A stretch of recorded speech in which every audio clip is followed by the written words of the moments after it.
आप सुन रहे हैं व्यंग के रंग प्रभात के संग। नमस्कार and good evening listeners. This is Prabhat Goswami from Box FM. आज एक खास दिन है हमारे लिए। बुधवार का दिन हमेशा हमारे लिए खास दिन होता है। हम व्यंग के रंग प्रभात के संग में देश के एक नामचीन व्यंगकार के साथ मुलाकात करते हैं, बातचीत करते हैं, उनका व्यंग सुनते हैं और श्रोताओं की बात भी सुनते हैं। आज के हमारे खास मेहमान हैं भोपाल से वरिष्ठ व्यंगकार श्री मलय जैन। नमस्कार श्रोताओं, स्वागत है आप सभी का बॉक्स एफएम के खास कार्यक्रम व्यंग के रंग प्रभात के संग में। आज हम आपको मिलवाने जा रहे हैं कलम के एक ऐसे जादूगर से जो अपने शब्दों से समाज के छुपे हुए सच को बेबाकी से सामने लाते हैं। उनकी लेखनी सिर्फ हमें हंसाती ही नहीं बल्कि सोचने पर भी मजबूर कर देती है। मिलिए मलय जैन से।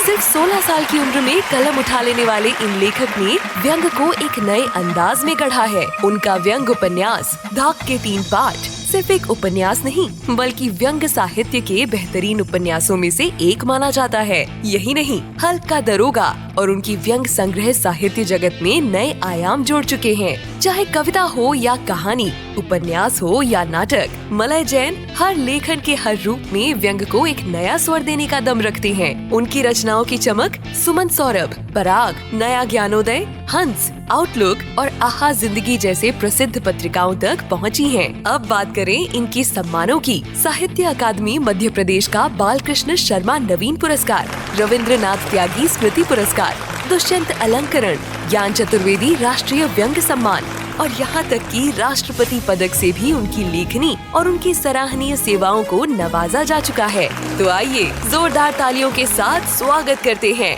इस विलक्षण व्यंगकार का, जिनके शब्द कुछ लोगों को कड़वे जरूर लग सकते हैं मगर उनका हर लफ्ज सच और रोशनी को बढ़ावा देने का इरादा रखता है।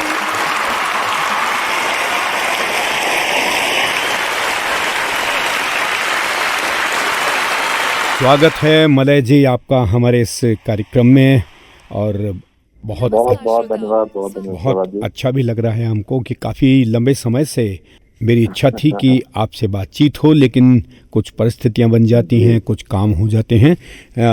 बहरहाल हम बातचीत का सिलसिला शुरू करें उससे पहले बस एक बार आपसे पूछना चाहूँगा कि बॉक्स एफएम के इस पटल पर आपको व्यक्तिगत तौर पे कैसा लग रहा है? बहुत अच्छा लग रहा है। देखिए कि अब इस तरीके से व्यंग्य को नए नए जो प्लेटफॉर्म्स हासिल हो रहे हैं उसमें एक ये भी है, और मैंने बॉक्स एफएम पर कुछ देश के नामचीन व्यंग्यकारों को सुना भी है आपके इसी विशिष्ट प्रोग्राम में। तो एक बहुत ही बड़ा एक स्वागत योग्य ये प्रोग्राम आयोजित करते हैं और निश्चित तौर पर मुझे बहुत अच्छा लग रहा है इसमें शामिल होते। जी बहुत बहुत धन्यवाद, शुक्रिया। मलय जी, जीवन की इस भागम भाग में हर व्यक्ति बहुत सी बातें याद भी रखता है, बहुत सी भूल जाता है, लेकिन जीवन का हर वो पहला अनुभव हमारे लिए एक अमूल्य धरोहर होती है और उसे हम कभी भी भूल नहीं पाते हैं। आप अपने जीवन के उन पहले अनुभवों के बारे में हमारे श्रोताओं को बताएं। देखिए, अनुभव तो जीवन में बहुत सारे होते हैं और मुझे ऐसा लगता है कि पता नहीं क्यों ऐसा है कि व्यंग्यकार होने के नाते मुझे कोई ऐसे अनुभव हुए हैं जो कि मुझे बाद में लिखने में बड़े काम आए। तो वो चाहे बचपन के भी कुछ बहुत सारे अनुभव, कुछ जब सरकारी नौकरी में आने के अनुभव हैं, उन्होंने भी मुझे बहुत मतलब कहना चाहिए कि कुछ ऐसे अनुभव थे जिन्हें भूला नहीं जा सकता। जी जी, बिल्कुल सही कहा आपने कि जो पहला अनुभव होता है जिंदगी का उसे भूला नहीं जा सकता। मलय जी, आपने कच्ची उम्र में लिखना शुरू कर दिया था। उस कच्ची उम्र में लिखने का पक्का इरादा आपके मन में कैसे आया? देखिए, मुझे लगता है इसकी पृष्ठभूमि मैं आपको बताऊं तो मेरा जो पैतृक, जो हम लोगों की पैतृक भूमि भी है, वो राजकवि मैथिली चरण गुप्त जी की जन्मभूमि चिरगांव, जो झांसी जिला उत्तर प्रदेश में पड़ती है, वो मेरी पैतृक भूमि है। कुछ वहां से कह सकते हैं कि वो लेखन के संस्कार जो हैं वो कुछ इसी तरीके से है। मेरे पिता श्री देवेंद्र कुमार जी वो खुद भी काफी अच्छे लेखक हैं। उन्होंने व्यंग्य भी लिखे हैं, कविताएं और बहुत सारी विधाओं में उन्हें लिखा है। जहाँ तक ये है कि लिखना कैसे शुरू हुआ, तो मैं इसमें एक मजेदार चीज बताता हूँ कि बचपन से ही हम लोग काफी जगह घूमने फिरने के लिए जाया करते थे। जब वापस आते थे तो बहुत छोटी सी उम्र थी, लेकिन हमारे पिताजी जो है हम लोगों को एक कॉपी और पेन दे देते थे कि लो अब इसमें वापस आने के बाद अपने संस्मरण लिखो, यात्रा वृत्तांत लिखो कि क्या तुमको अच्छा लगा।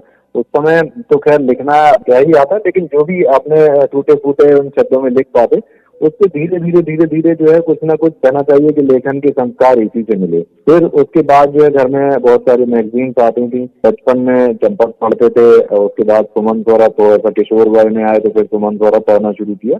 उसी दौरान पराग पढ़ते थे, काफी नंदन पढ़ते थे।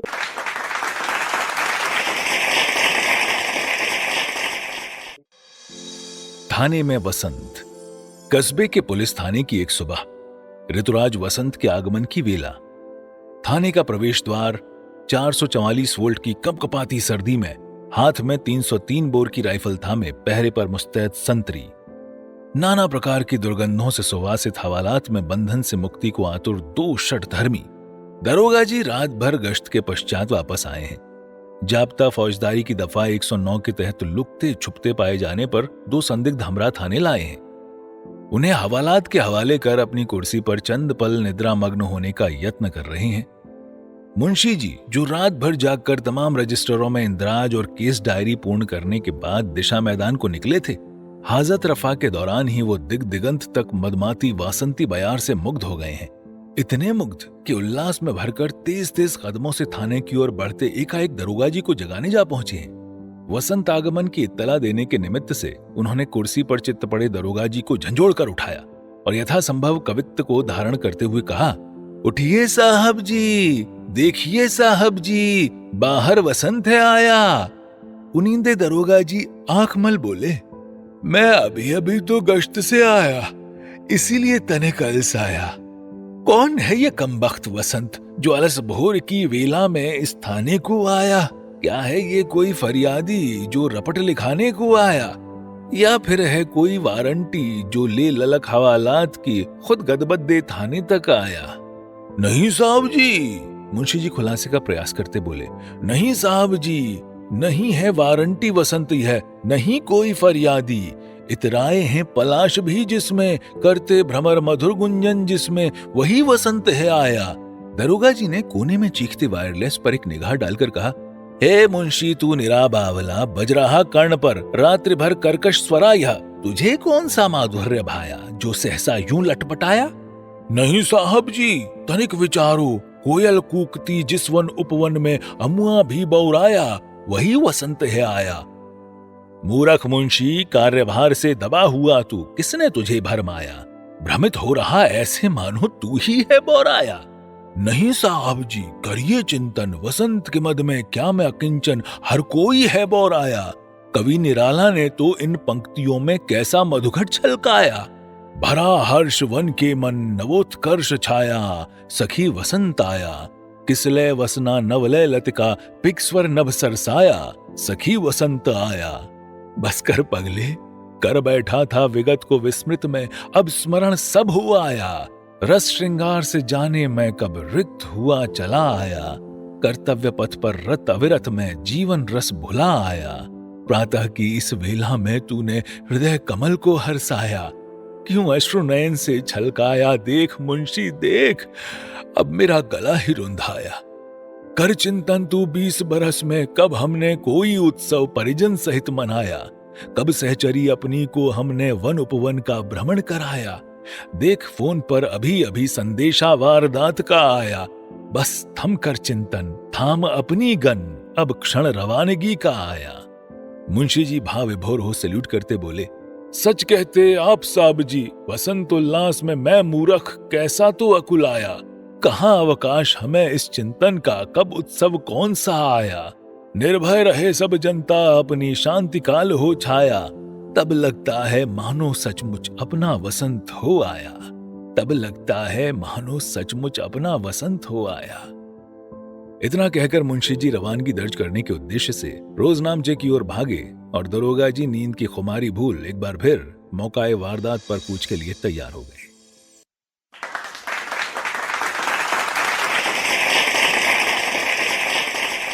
थाने में बसंत, ये मलय जैन का एक बहुत ही रोचक काव्यमयी भाषा में एक व्यंग्य आपने अभी सुना।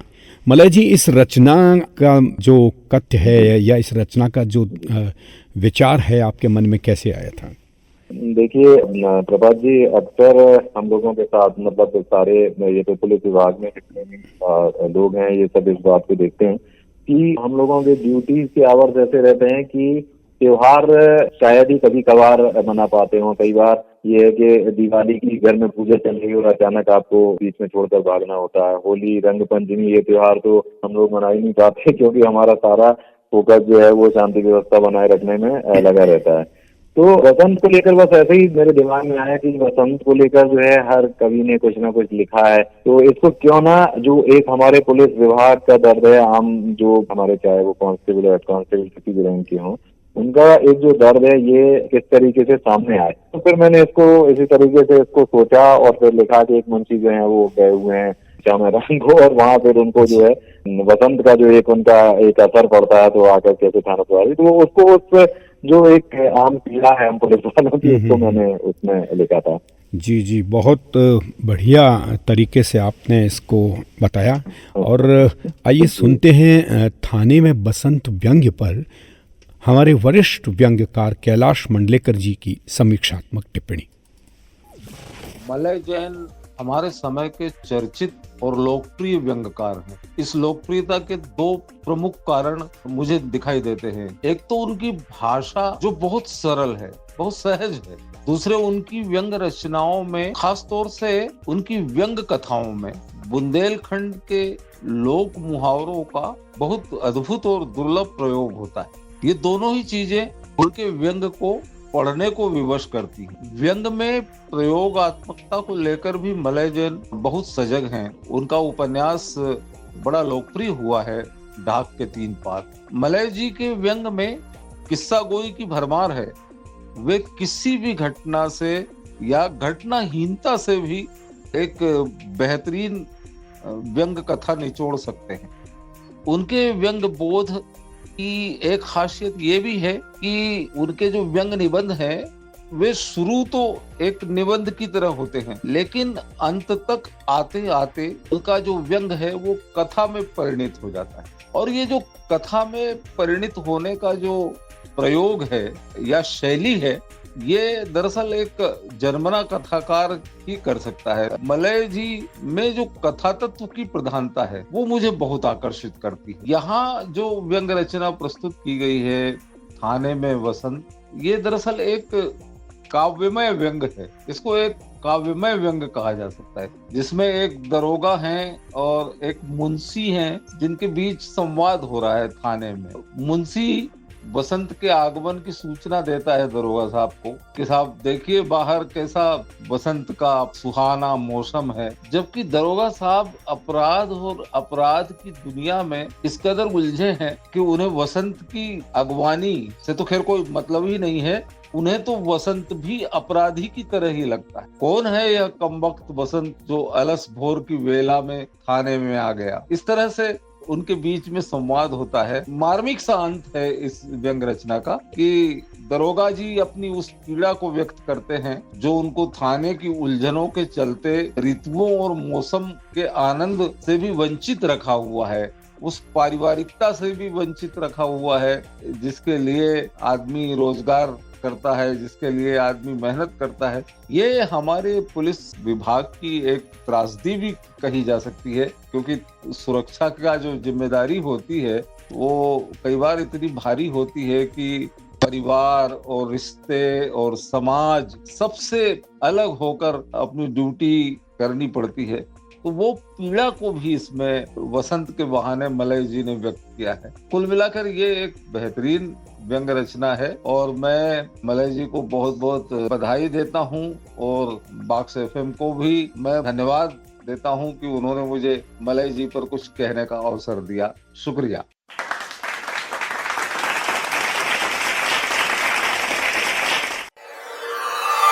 You are tuned into Box FM. Think out of the box. बहुत बहुत धन्यवाद कैलाश मंडलेकर जी, वरिष्ठ व्यंगकार जो खंडवा मध्य प्रदेश से हमारे साथ जुड़े और उन्होंने थाने में वसंत इस व्यंग पर अपनी समीक्षात्मक टिप्पणी दी।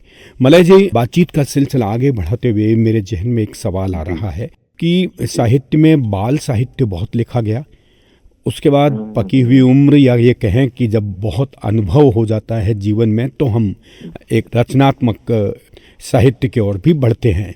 लेकिन युवाओं या किशोर वय की जो एक ऐसी उम्र है जहाँ पर पैर फिसलते हुए देर नहीं लगती, जहाँ एक असमंजस के स्थिति में किशोर होता है, आपने बाल साहित्य को छोड़कर किशोर वय के उम्र के लिए कुछ 2 उपन्यास भी लिखे।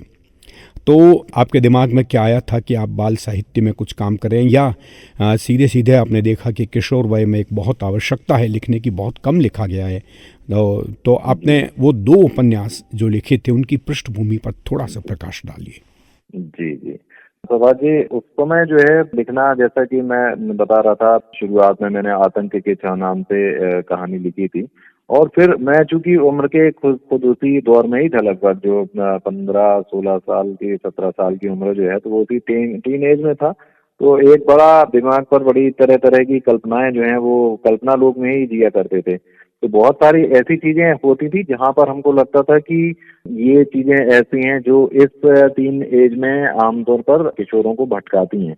तो वहां पर मैंने फिर कुछ उनको लिखा, कुछ उस समय थ्रिलर्स का एक बड़ा दिमाग में ये होता था। और चूंकि मैंने आपको जैसे पहले बताया कि उस समय मतलब शुरू से ही घूमने फिरने के बड़े शौकीन रहे, तो जहाँ कहीं भी जाते थे, कोई पुराना किला घूमा कुछ है, तो वहाँ अपने आप दिमाग में कुछ ना कुछ एक जो है स्टोरी कुछ ऐसी तैयार हो जाया करती थी। तो ये मेरे जो थे दोनों तरीके से कहना चाहिए थ्रिलर उपन्यास थे। पहला था दीवानगढ़ी का रहस्य, जो कि एक संग्रहालय को लेकर था, चोरी को लेकर था, और दूसरा जो है वो यक्षहरण उपन्यास था। ये दोनों मेरे जो है धारावाहिक प्रकाशित हुए थे। और उस समय कोई बहुत ऐसे सोच के नहीं लिखे गए थे, लेकिन चूंकि उम्र खुद उसी दौर में थे, बहुत सारी फैंटेसी थी दिमाग में, तो फिर उसी में ये दोनों उपन्यास लिखे गए थे, और उस समय पाठकों ने काफी उनको पसंद भी किया था। जी मलय जी, हर लेखक की अपनी एक अलग दृष्टि होती है समाज को देखने की, परिस्थितियों को समझने की।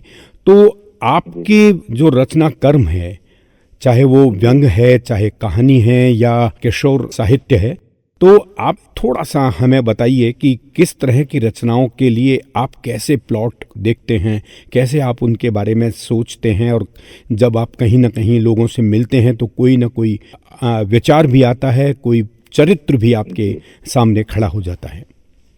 बिल्कुल बिल्कुल। इसमें मैं बताना चाहूंगा कि किशोर लेखन तो मुझे लगता है कि वो किशोरावस्था, या कहना चाहिए जैसे ही कॉलेज कंप्लीट हुआ तो वो किशोर लेखन पता नहीं वो अपने आप बंद हो गया। अब मुझे लगता है कि उसको लिखना तो बहुत ज्यादा मुश्किल है। फिर मैं धीरे धीरे वो पूरा लेखन ही मेरा वाया कार्टून जो है व्यंग पे स्विच हो गया। मतलब 20 के दौर में मैंने कुछ कार्टून भी बनाए, क्योंकि कार्टून में भी यही सारी कोई ना कोई विसंगति को लेकर कुछ कहा जाता है। तो वो मैंने कार्टून बनाए, काफी सारे पब्लिश भी हुए। लेकिन फिर उसके बाद फिर मैं पूरी तरीके से व्यंग लिखने लग गया। अब आपका जो सवाल है कि किस तरीके से उसकी तैयारी एक होती है, तो व्यंग लिखने के लिए तो मुझे लगता है कि आपको लोगों के बीच जाना, घूमना फिरना, और सबसे बड़ी बात यह है कि अपने जो है आंख और कान बिल्कुल खुले रखना है। तो जब लोगों से मिलते हैं, व्यंग देखिए सीधा सीधा जो व्यंग का एक जो कहना चाहिए उसकी जड़ है वो विसंगति में ही मिलती है। और विसंगतियां हमारे चारों तरफ इतनी संख्या में बिखरी हुई हैं कि यदि आप सभी को पकड़कर लिखने बैठ जाओ तो मुझे लगता है कि आप लिखते ही रहेंगे। तो जब आप लोगों से मिलते हो, मैंने ज्यादातर व्यंग जो लिखे हैं वो लोगों की प्रवृत्ति के ऊपर लिखे हैं, क्योंकि हर एक व्यक्ति के भीतर कुछ न कुछ, चाहे वो, इसमें मैं खुद को भी शामिल करूंगा कि खुद के ऊपर भी व्यंग लिखें कि जहाँ मुझे लगता है कि अपने खुद के भीतर कोई विसंगति है तो वो भी सामने आनी चाहिए। तो जहाँ लोगों के बीच इस तरीके का लिखा कि कोई किसी व्यक्ति कोई है जो बातों में बड़ा मीठा है लेकिन उसके भीतर कुछ और चल रहा है, इसी तरीके से जो आसपास में जो विसंगतियां बिखरी थी उन पर ही लिखना शुरू किया। जी मलय जी, आपकी और हमारी कहानी लगभग एक सी लगती है। मैंने भी आरंभिक दौर में कार्टून कला से ही अपना जो लिखने का सिलसिला है वो शुरू किया था। मात्र 12-13 वर्ष की उम्र में नवभारत टाइम्स और दैनिक हिंदुस्तान जैसे अखबारों में मेरे कार्टून प्रकाशित हुए, और आज देश के एक नामचीन व्यंग्य चित्रकार कार्टूनिस्ट सुधीर तेलंग की जयंती है। वो हमें असमय छोड़ के चले गए और कार्टून कला में उन्होंने बहुत नाम कमाया, और 2004 में भारत सरकार ने उन्हें पद्मश्री से अलंकृत भी किया। हम आज इस कार्यक्रम के माध्यम से, बॉक्स एफएम के माध्यम से उस शख्सियत को नमन करते हैं, विनम्र श्रद्धांजलि अर्पित करते हैं। बातचीत का सिलसिला आगे बढ़ाते हुए मलय जी, एक बात मैं आपसे और पूछना चाहूँगा, उसके बाद हम कुछ विचार भी सुनेंगे। तो मैं श्रोताओं को इससे पहले बता दूं कि बॉक्स एफएम पर हर बुधवार शाम 4 से 5 बजे तक हमारा कार्यक्रम व्यंग्य के रंग प्रभात के संग प्रसारित होता है। अगर श्रोता हमारे कुछ जानना चाहते हैं, मलय जैन जी से कुछ सवाल करना चाहते हैं, तो 7339909669 पर हमारा चैट बॉक्स है, उस पर जाके अपना नाम लिखिए और अपना सवाल आप मलय जैन से पूछ सकते हैं। और जो नंबर मैंने आपको बताए हैं उस पर आप फ़ोन के ज़रिए भी इनसे बातचीत कर सकते हैं। मलय जी, आपने सरकारी सेवा में, आप पुलिस विभाग के पुलिस महकमे में वरिष्ठ पद पर कार्यरत हैं, और आपने सरकारी महकमे में रहते हुए भी व्यंग्य को चुनौती के रूप में लिया। ढाक के 3 पात आपका जो उपन्यास है, उसमें आपने प्रशासनिक व्यवस्था ही नहीं बल्कि अपने स्वयं के महकमे, पुलिस महकमे को भी नहीं छोड़ा और कई कटाक्ष किए। क्या आपको ऐसा नहीं लगता कि ये है पानी में रहकर मगर से बहर जैसी बात हो गई? देखिए, आपका कहना सही है कि सरकारी सेवाओं में रहते हुए एक बड़ा मुश्किल होता है, क्योंकि आप जो है एक कुछ जो आचार संहिता या कोड ऑफ कंडक्ट कहना चाहिए उसमें आप बंधे होते हो।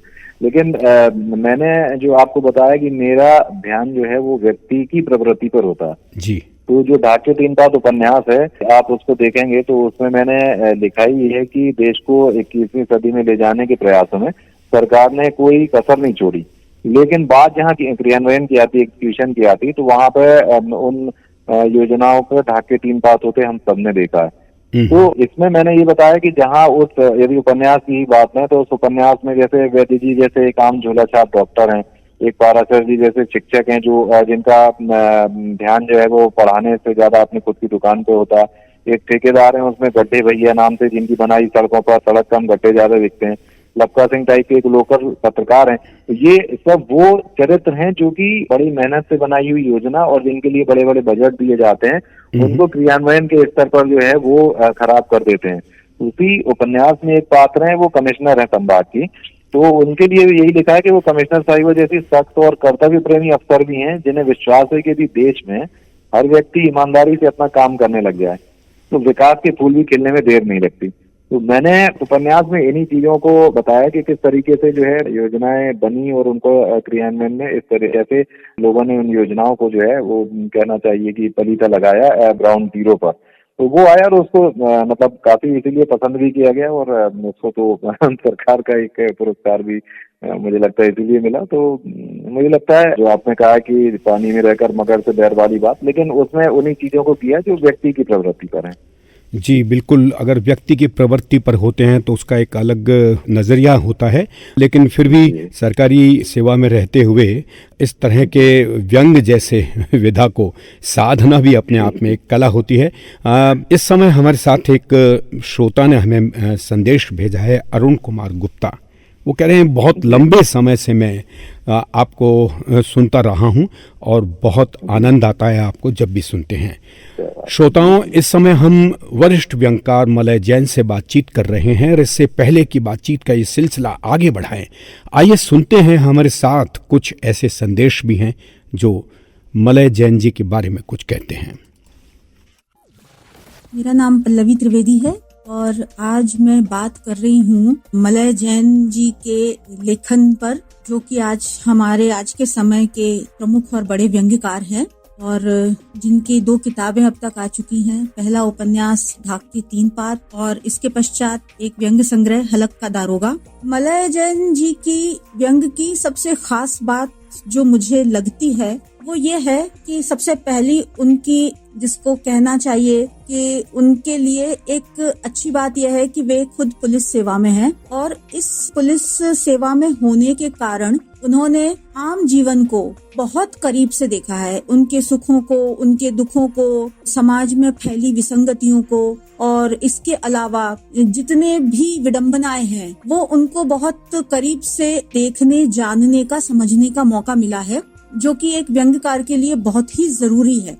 उनका पहला उपन्यास जो है ढाक के 3 पात, वह आज के दौर की जो प्रशासनिक व्यवस्था है उस पर बहुत गहरा कटाक्ष है, जो कि पाठकों को इसलिए भी रोचक लगता है क्योंकि ये निबंधात्मक शैली ना होकर ये हास्य में गुथी हुई शैली है और जब तक पाठक उसको पूरा खत्म नहीं कर लेता तब तक उसको आधा छोड़ा नहीं जा सकता। ढाक के 3 पात में मलय जैन जी ने पूरी प्रशासनिक व्यवस्था, आम जनता और किस तरह से, जिसमें पुलिस खुद भी शामिल है, ये सबसे अच्छी बात है कि उन्होंने अपने व्यंग के निशाने से अपने विभाग को भी नहीं बख्शा है और उसमें जो भी विसंगतियां हैं उसको भी अपने व्यंग में उन्होंने उतारा है। इसके बाद आते हैं व्यंग संग्रह पर। इस व्यंग संग्रह हलक का दारोगा में अलग अलग विषयों पर बहुत ही बढ़िया व्यंग हैं, मैंने सारे पढ़े हुए हैं, जिसमें बाजारवाद जो आजकल है उस पर बहुत अच्छा व्यंग उस पर किया गया है कि कैसे बाजार हमको कब्जे में कर रहा है, कैसे विज्ञापन एक आम व्यक्ति को लुभा रहे हैं और कैसे व्यक्ति दूसरों से वैलिडेशन पाने के लिए अपने आप को भी सोशल मीडिया में प्रस्तुत कर रहा है। तो मलय जैन जी को मैं बहुत सारी शुभकामनाएं देती हूँ कि वे लगातार लिखते रहें और हम पाठकों को अपने चुटीले व्यंग्यों से लाभान्वित करते रहें। बहुत बहुत बधाई और बहुत शुभकामनाएं। बहुत बहुत धन्यवाद पल्लवी जी ने अपनी बात कही और मलय जी, बातचीत का सिलसिला हम और आगे बढ़ाएंगे। लेते हैं एक म्यूजिकल ब्रेक।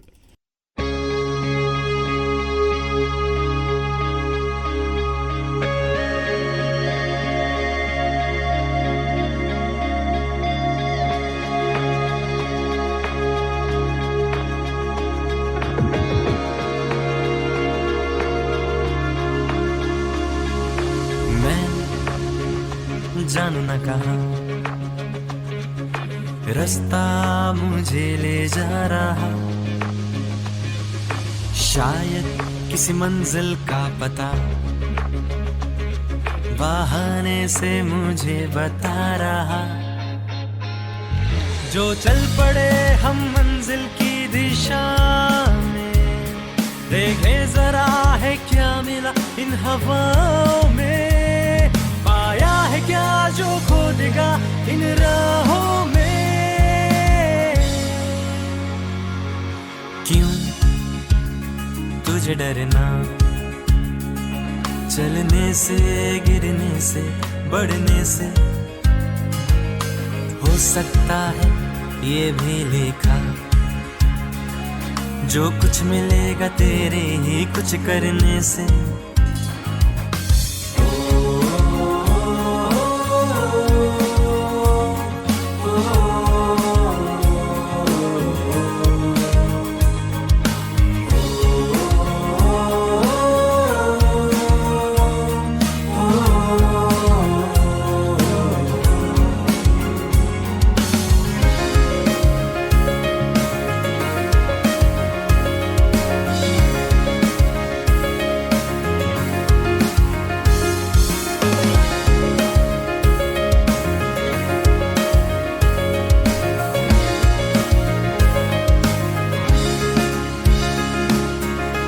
चल जा रे बंदिया तेरी डगर है, तेरा सफर है तुझे ही पूरा करना।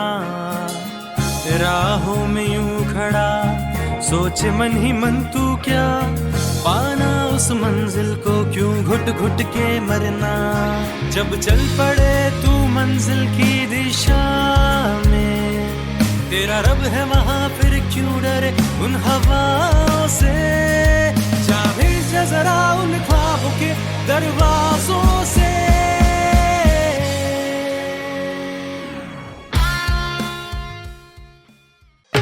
आप सुन रहे हैं व्यंग के रंग प्रभात के संग। श्रोताओं, एक बार पुनः आपका स्वागत है व्यंग के रंग प्रभात के संग कार्यक्रम में। आज हमारी मुलाकात हो रही है भोपाल से वरिष्ठ व्यंग्यकार मलय जैन से। मलय जी, बातचीत का सिलसिला हम और आगे बढ़ाते हैं। आपकी व्यंग रचनाओं में बहुत रोचक नाम जैसे गूगल गांव, बारूद भाई, वैद्य रगड़ जी, चिराग का वायरस जैसे अनेक मज़ेदार नाम आते हैं। ये नाम आप कहाँ से लेते हैं, या कोई बाकायदा इस तरह का कैरेक्टर या चरित्र आपके आसपास घूमता है जिसे आप अपनी लेखनी में उतारते हैं? देखिए, नामों के लिए बहुत ज्यादा सोचना नहीं पड़ा। मुझे लगता है जैसे कि उपन्यास में जो नाम थे, जैसे पत्रकार, एक उसमें पत्रकार का नाम है, या जो उसमें डॉक्टर हैं, या तो ये नाम जो है ना वो उनके अपने कैरेक्टर से ही उसमें से निकल कर आते हैं। और कई बार मुझे लगता है कि नाम यदि इस तरीके का रखा जाए तो अपने आप उसका एक जो है ना चरित्र कहना चाहिए, वो खुद ही उभर कर सामने आ जाता है बिना उसको बहुत ज्यादा जाने। तो मुझे उसके लिए मुझे नहीं लगता कि बहुत ज्यादा मुझे कोई अलग से कोई प्रयास करना पड़ा। वो अनायास ही उसमें आए, क्योंकि जैसे पात्र थे, जैसा उनका चरित्र था, उसी को लेकर वो नाम आए। जी, बहुत बढ़िया बात आपने बताई। एक और सवाल मैं आपसे करूँगा, उसके बाद हम फिर आपके बारे में किसी व्यक्ति की एक प्रतिक्रिया लेंगे। लेकिन पहले मैं ये सवाल पूछना चाह रहा हूँ कि आज जिस तरह से बाजार और सोशल मीडिया ने आम आदमी को अपनी गिरफ्त में ले रखा है, उससे आप कहिए कि कुछ लाभ होता होगा लेकिन हानि भी बहुत होती है।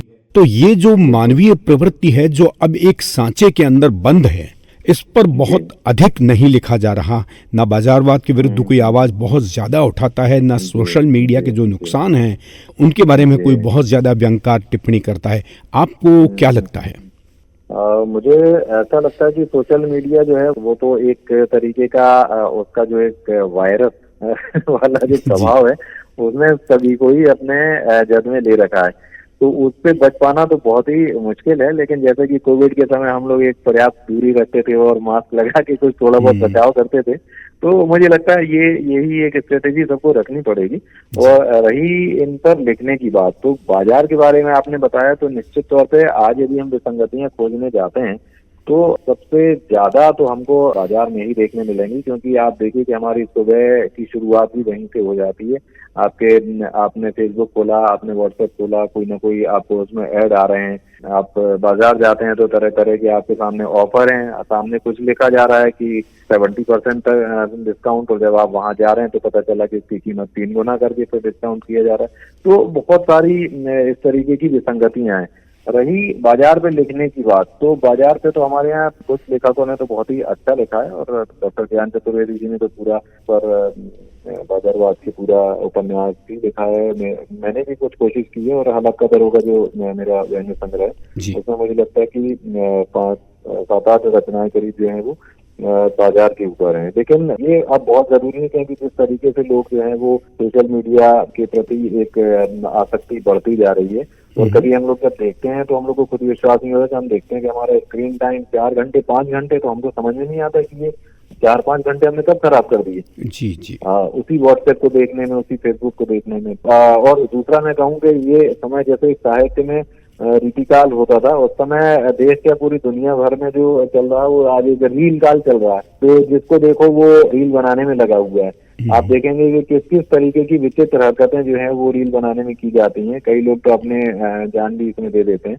तो यहाँ लगता है कि एक अवेयरनेस लाने की बहुत ज्यादा और बड़ी जरूरत है, और वो व्यंग्यकार भी किसी न किसी माध्यम से, अपनी कलम के माध्यम से इसको कर सकता है और करना चाहिए। तो बाजार और सोशल मीडिया दोनों जो हैं वो आज के समय में लिखे जाने के लिए सब जरूरी विषय हैं। जी, बिल्कुल सही बात कही आपने कि जिस तरह से आज हमारा स्क्रीन टाइम बढ़ता जा रहा है, आदमी को पता नहीं लगता, लेकिन जब वो शाम को या रात को देखता है तो उसको लगता है कि उसने अपने जीवन के बहुमूल्य क्षण स्क्रीन पे गंवाए हैं। तो इस पर लिखा जाना चाहिए। आगे हम बढ़ेंगे बातचीत के लिए, लेकिन इससे पहले हिमालय की वादियों में घूमने वाले एक ऐसे शख्स ने हमें कोई संदेश भेजा है जो अपनी पत्नी के साथ उन वादियों में भटकते हैं, घूमते हैं, और कभी उनकी पत्नी मलय जैन जी का व्यंग पढ़ के उनको सुनाती हैं, और कभी वो उनको पढ़ते हैं और पत्नी सुनती है। क्या बात है! डॉक्टर अजय सोडानी जी हमारे साथ जुड़े हैं। मलय जैन जी की 2 किताबें मैंने पढ़ी हैं। हलक का दारोगा और ढाक के 3 पात। वैसे हलक का दारोगा भी अच्छी किताब है, अद्भुत किताब है, लेकिन ढाक के 3 पात की तो बात ही कुछ और है। यह किताब ढाक के 3 पात करीब 10 बरस पहले मैंने पढ़ी थी और आज भी उस किताब का दारोगा, थाने के सामने का पेड़, वहाँ का गूगल गांव के अंदर का स्कूल और स्कूल के अंदर जो मास्टर हैं, शिक्षक हैं, उनकी परेशानियाँ, कलेक्टर की आमद, वो सारी चीज़ें मेरे जहन में यूं नाचती रहती हैं जैसे कि गूगल गांव मैंने पैदल चल के एक एक कोना उसका देखा हो। यह किताब हिंदी की व्यंग विधा की अद्भुत किताबों में से एक है। ढाक के 3 पात के साथ एक बात और है जिसके कारण ये किताब मेरे जहन से जाती ही नहीं, और वो यह कि जब मैं हिमालय की यात्राओं पे जाता हूँ, कोई न कोई किताब लेके जाता हूँ, और एक यात्रा जो कुंवारी पास की यात्रा के दौरान मलय जैन साहब की ये किताब हमारे साथ थी, और उसमें हमारा तरीका ऐसा होता है कि अपर्णा वो किताब पढ़ती है, बाँचती है और मैं सुनता हूँ, या मैं बाँचता हूँ और अपर्णा सुनती है। और ये किताब पढ़ते हुए हिमालय की वादियों में हाथी पर्वत और तमाम पर्वत श्रृंखलाओं को देखते हुए जब हंसी के ऐसे फुहारे छूट रहे थे कि सुनसान वादियों में एक ढंग से आप कहें कि बसंत आ गई, जो पहाड़ों पे बर्फ जमी थी वो बसंती रंग की हो। अद्भुत जो यादें हैं इस किताब के साथ उस ट्रैक के दौरान पढ़ने की, वो तो मैं कैसे ही कभी बिसरा पाऊंगा। बहुत बेहतरीन प्रतिक्रिया। और मलय जी, इस तरह की प्रतिक्रियाएं जब एक लेखक को मिलती हैं तो उनको कैसा लगता है? आपने अब तक में जितना कुछ भी लिखा, तो क्या आपके श्रोताओं का कितना समर्थन आपके साथ रहा, कितनी प्रतिक्रियाएं आप तक भी पहुंचती हैं? देखिए प्रभात जी, लिखते हैं हम पाठकों के लिए, और यदि बहुत सारे मंचों पे पढ़ने का मौका मिला तो वहाँ श्रोताओं की तालियां और जो तुरंत सामने आपको प्रतिक्रिया मिलती, वही हमें आगे के लिए इंस्पायर करती कि हाँ हम इसमें आगे बढ़े। और कई रचनाएं ऐसी होती हैं जहाँ पर कि यदि हम सुना रहे हैं और वहाँ श्रोता बिल्कुल बैठा हुआ है तो फिर हमें आप समझ में आ जाता है कि यहाँ पर गड़बड़ है। तो आप पाठकों की प्रतिक्रियाएं सबसे बड़ा रोल निभाती हैं, और निश्चित तौर पर बहुत सारे जब फोन आते हैं या किसी न किसी माध्यम से उनके फीडबैक मिलते हैं तो ये लेखक के लिए एक प्रसन्नता की बात तो है ही, साथ ही चुनौती भी होती है कि अब आप इससे बेहतर ही लिखो तभी काम चलेगा।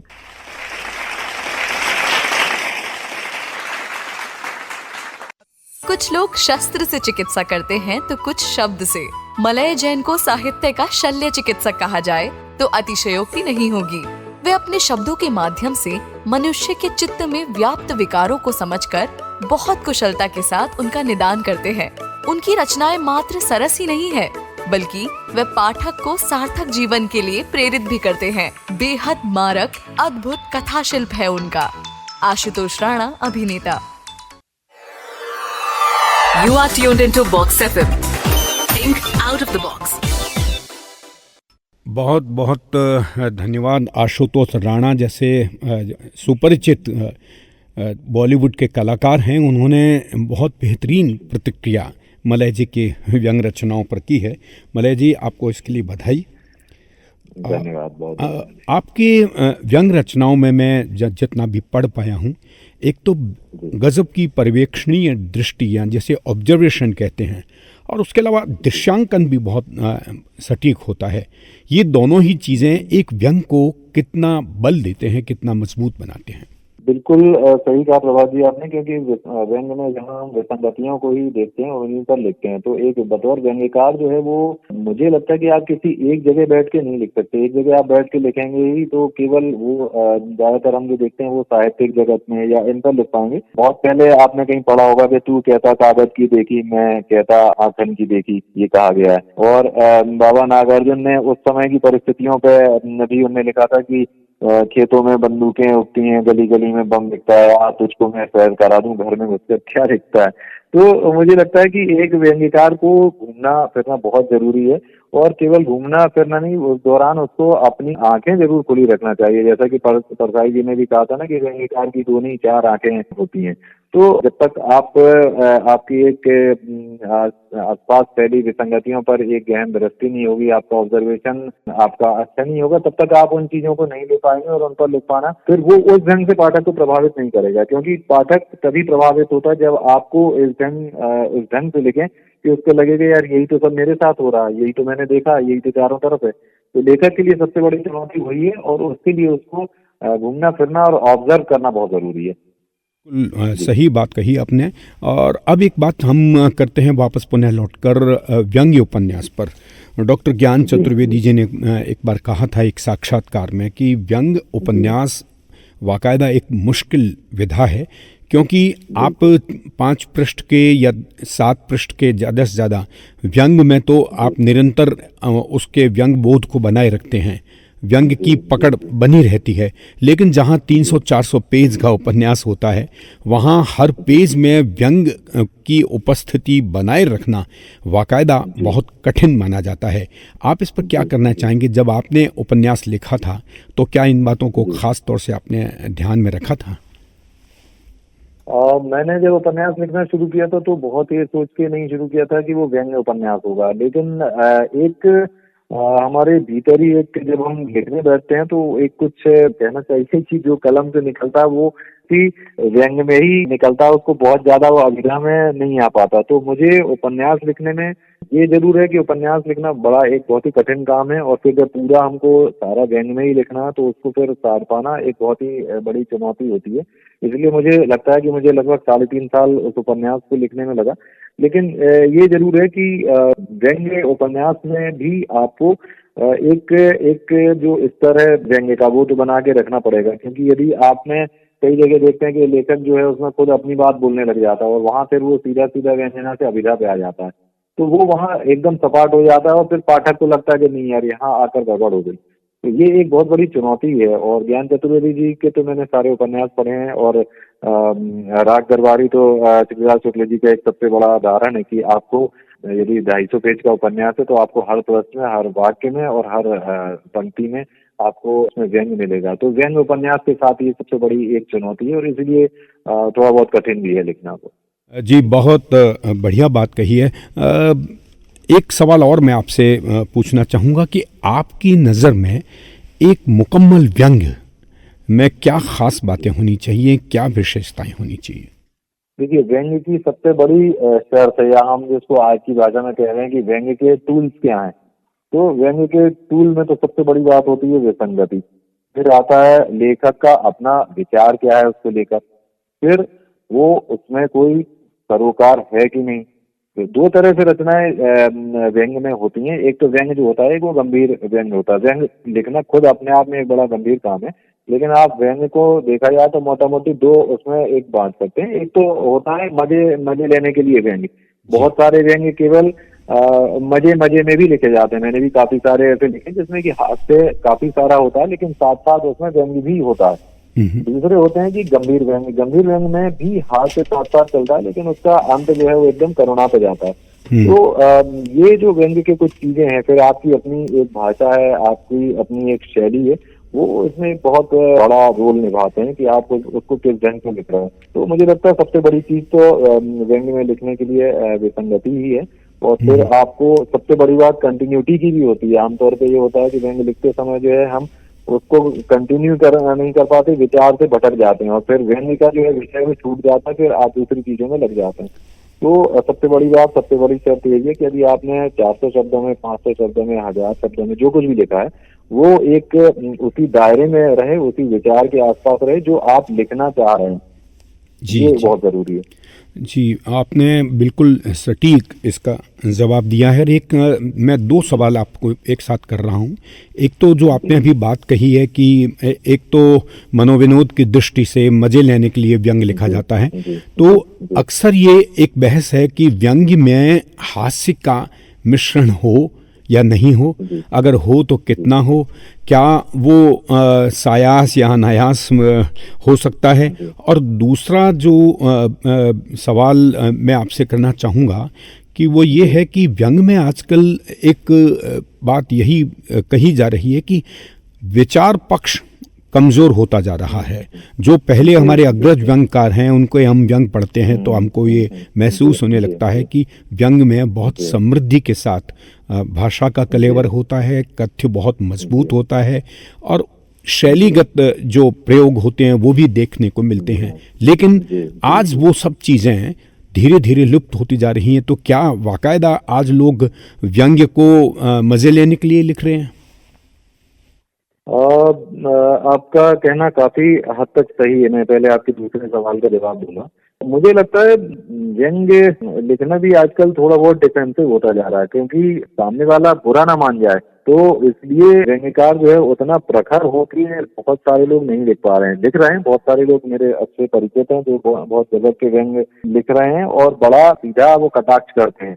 तो कुछ लोग लिख रहे हैं, लेकिन ज्यादातर यदि हम देखते हैं तो वो एक अप्रोच जो है डिफेंसिव हो गई है। मैंने यदि आपने शायद पढ़ा होगा, मैंने कुछ समय पहले एक व्यंग वलेक्सा एक व्यंग लिख कर दो ऐसा करके मैंने एक व्यंग लिखा था, जिसमें व्यंग लेखन जैसे आजकल जो सीरी, अलेक्सा इस तरीके के जो डिजिटल असिस्टेंट होते हैं, तो ऐसा एक मैंने व्यंग लेखन असिस्टेंट वलेक्सा के नाम से एक बनाया था और उस पर फिर मैंने दिया है कि वो एक लेखक उसको कह रहा है कि वलेक्सा हमको एक व्यंग लिख के दो, तो वो पूछती है कि आपको कैसा चाहिए, तो जवाब मिलता है कि शरद जोशी या परसाई जैसा।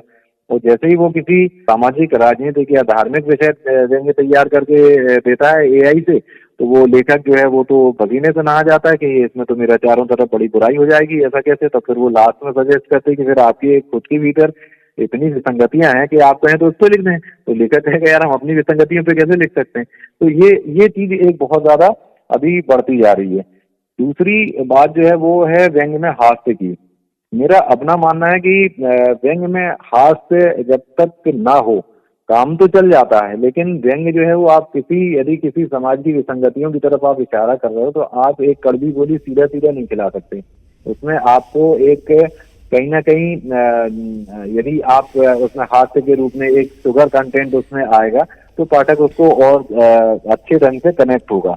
तो बात जो है वो पाठक के मन तक पहुंचने की है, उसका रास्ता हो सकता है कि जो आपकी कड़वी बातें हैं वो हास्य की चाशनी में से भूल कर जाएं। मुझे लगता है कि हास्य बहुत जरूरी है। और रही इसको कि क्या ये सायास को किया जा सकता है या व्यंग अनायास आता है, मुझे तो लगता है कि आप जब लिख रहे हैं आपके भीतर व्यंग्य बोध है, आपके भीतर हास्य बोध है, तो अलग से हास्य डालने की जरूरत नहीं पड़ती, वो अपने आप रचना में उतरता चला आएगा। क्योंकि अलग से आप जब भी डालेंगे तो वो दिखेगा सामने वाले को कि हाँ ये कुछ अलग से उसमें जोड़ा गया है। तो इसलिए उसमें ये सावधानियां जरूरी हैं। जी, आपने बहुत बढ़िया बातें कही। और एक जो आपने एआई का जिक्र किया, आपको क्या लगता है कि आजकल जिस तरह से नवाचार हो रहे हैं हर फील्ड में, लोग एआई को लेके भी बड़े आशान्वित रहते हैं, कुछ लोग उसको खतरा भी मानते हैं, तो आपको क्या लगता है कि अगर हम एआई के माध्यम से कोई व्यंग रचना तैयार कर लेते हैं, क्या वो मानवीय संवेदनाओं को एआई पकड़ सकती है?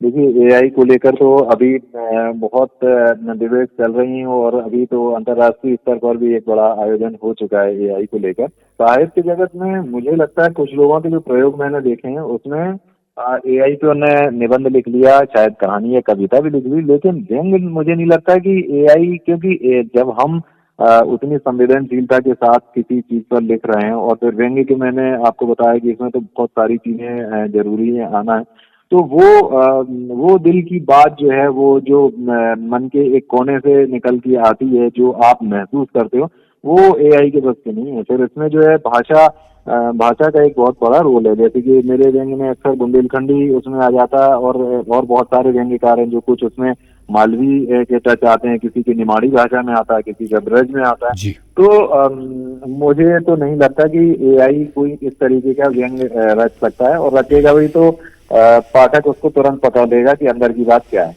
जी बिल्कुल, बड़ी बढ़िया बात आपने कही है कि व्यंग्य में एआई का प्रयोग खतरनाक हो सकता है। आप उस चीज़ को नहीं प्रस्तुत कर सकते जो आपके जहन में, जिसके बारे में आपका विचार मंथन हो रहा है। मलय जी, बहुत बढ़िया लगा आज आपसे बातचीत करते।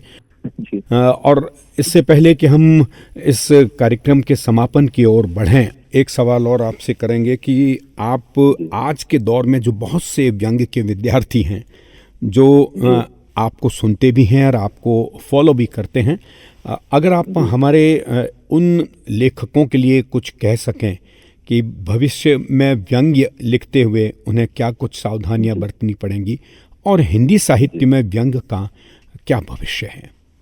मेरा सोचना ये कि व्यंग्य का भविष्य तो बहुत उज्जवल आगे भी है, क्योंकि दिनों दिन जिस तरीके से हम अपनी पूरी सोसाइटी में बड़े परिवर्तन देख रहे हैं, तो निश्चित तौर पे विसंगतियों तो उसमें चारों तरफ बढ़ती ही जा रही हैं। और जैसे जैसे समय हमारे लिए चुनौतीपूर्ण होता है, तो उसमें लिखना व्यंग्य के लिए तो एक पर्याप्त जो है स्पेस मिलता ही जाता है। पाठकों के लिए और जो नए व्यंग्य लेखक हैं उनको भी ये है कि अपना ऑब्जर्वेशन को, और दूसरी सबसे बड़ी बात जो जरूरी है, जो अभी बताना छूट गई, कि ज्यादा से ज्यादा पढ़ें। वो कई लेखक जो हैं खुद लिखने में ज्यादा विश्वास करते हैं, लेकिन मुझे लगता है कि पढ़ना, हर विधा को पढ़ना बहुत ज्यादा जरूरी है। जितना पढ़ेंगे, जितना ज्यादा पढ़ेंगे, उतना बेहतर लिखने में मदद मिलेगी। जी बिल्कुल बढ़िया। जितना ज़्यादा पढ़ेंगे और जितना ज़्यादा अध्ययन करेंगे, आपकी रचना उतनी ही बेहतर निकल कर आ सकती है। हमारे नए व्यंग्यकार साथियों के लिए ये संदेश मलय जैन साहब का। और आज व्यंग के इस मंच पर, व्यंग विमर्श के इस महत्वपूर्ण मंच पर मलय जैन साहब, आपसे 1 घंटे लगातार चर्चा हुई व्यंग पर। आपका व्यंग भी सुना और लोगों की प्रतिक्रियाएं भी सुनी। आपका बॉक्स एफएम के इस पटल पर बहुत बहुत धन्यवाद। बहुत बहुत धन्यवाद प्रभात जी, और आपकी पूरी टीम, बॉक्स एफएम की पूरी टीम का, और जिन्होंने मेरे व्यंग्य को पढ़ा, और इसके अलावा अपनी प्रतिक्रियाएं देने वाले कैलाश मंडलेकर जी, पल्लवी त्रिवेदी जी, डॉक्टर अजय सोडानी जी, सभी का मेरी तरफ से भी बहुत बहुत धन्यवाद, बहुत आभार।